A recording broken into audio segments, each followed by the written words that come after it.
Grow application में आपने मेरी तरह एसआईपी कर रखी है और उसका ऑटोमेटिकली पेमेंट हो जाता है, लेकिन आप उसे बंद करना चाहते हो। आप बोल रहे हो मैं मैन्युअली हर महीने पेमेंट कर दूंगा। बहुत ही सिंपल सा प्रोसीजर है।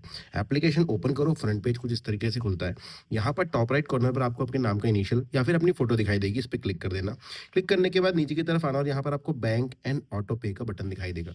इस पर आप जैसे ही जाएंगे, यहाँ पर आपको ऊपर की तरफ सारे बैंक दिखाई देते हैं और नीचे की तरफ आपको एक्टिव ऑटो पे दिखाई देता है। आपको सिंपली एक्टिव ऑटो पे क्लिक करना है। यहाँ पर क्लिक करने के बाद डिलीट ऑटो पे का बटन दबाना है। जैसे ही आप ये बटन दबाते हैं, ये बोलता है are you sure you want to delete auto pay. आपको बोलना है भाई डिलीट ऑटो पे। अब क्या होगा, इस ऑटो पे से जितने भी एसआईपी आपके चालू होंगे उनमें पैसे जाने बंद हो जाएंगे।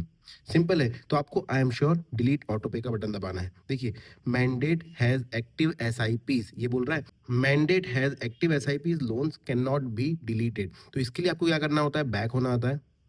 हाँ, आपको सबसे पहले अपनी जो एक्टिव एसआईपी है उसे रोकना पड़ेगा, कैंसिल करना पड़ेगा, और जैसे ही आप कैंसिल कर देंगे उसके बाद ऑटो पे डिलीट कर सकते हैं और फिर से ये एसआईपी चालू करनी पड़ेगी। देखिए, दिक्कत कोई नहीं है, पोर्टफोलियो तो अलग बन जाते हैं, लेकिन ये जो पैसा इन्वेस्टेड है वो इन्वेस्टेड रहता है। बस यहाँ से एसआईपी आपको नई शुरू करनी पड़ती है। सिंपल, इस पे जाओ एसआईपी पे अपनी। इस पर जाने के बाद आपको यहाँ पर दिखाई देता है डिटेल्स में कि आपका ऑटो पे कौन सा वाला है। अब आपका एक ही ऑटो पे एक्टिव था तो दिख जाता है। कैंसिल एसआईपी का बटन दबा दीजिए। सिंपल, एसआईपी कैंसिल करनी है, इसके लिए मैंने अलग वीडियो भी बनाया है। और जैसे आप कैंसिल करेंगे, ठीक है, कैंसिल मैंने कर दिया।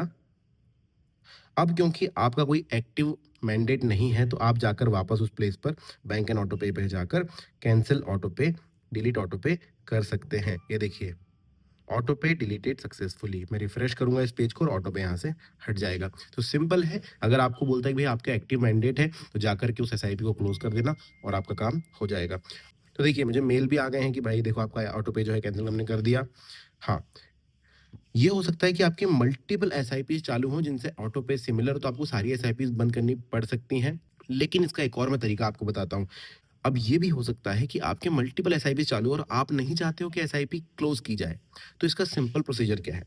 मैंने जब आपको एसआईपी करना बताया था तब कहा था कि ऑटो पे आप चालू कीजिए यूपीआई से। जब यूपीआई से करते हैं ना, तो आपका जो यूपीआई होता है, जीपे या फ़ोन पे जहाँ से भी आप करते हैं, जीपे से अगर आपने किया, तो इन एप्लीकेशंस में आपका एक्टिव ऑटो पे दिखाई देता है, जो आप डिलीट कर सकते हैं। और अगर आपने यहाँ से डिलीट कर दिया, तो भी वहाँ पर मैंडेट किसी काम का नहीं रहेगा। क्या करना है, जीपे या फ़ोन पे जिसमें भी आपने किया है उस पे उसको ओपन कीजिए, उसके ऑटो पे के सेक्शन पे जाइए। अब जीपे में देखिए यहाँ पर टॉप राइट कॉर्नर पे बटन, इस पे जाइए। यहाँ पर जाने के बाद आपको ऑटो पे का एक प्रॉपर्ली बटन दिखाई देता है। सेम चीज़ फ़ोन पे पर भी होती है। ऑटो पे पर जैसे ही जाएँगे, आपको सारे के सारे देखिए इस तरीके से मैंडेट दिखाई देते हैं। पेंडिंग हो गया, कंप्लीट हो गया, सारे के सारे यहाँ पर नज़र आते हैं। जैसे ही आपको ये देखिए Indian clearing corporation mutual funds elements, इस पर जाकर के सिंपली ऑटो पे को कैंसल कर देना है। और जैसे ही ऑटो पे यहाँ से कैंसल करेंगे, वहाँ पर दिखाएगा लेकिन ऑटो पे कैंसल हो चुका होगा, क्योंकि यूपीआई का जो एप्लीकेशन है वही पैसे नहीं देगा। तो ये तरीका है एक और कि बिना एसआईपी बंद किए आप ऑटो पे मैंडेट कैंसिल कर सकते हैं। अब अगर आपके मन में कोई सवाल है, कमेंट सेक्शन में पूछ लीजिएगा। वीडियो अच्छा लगा है तो लाइक, सब्सक्राइब ज़रूर कीजिएगा। Thank you.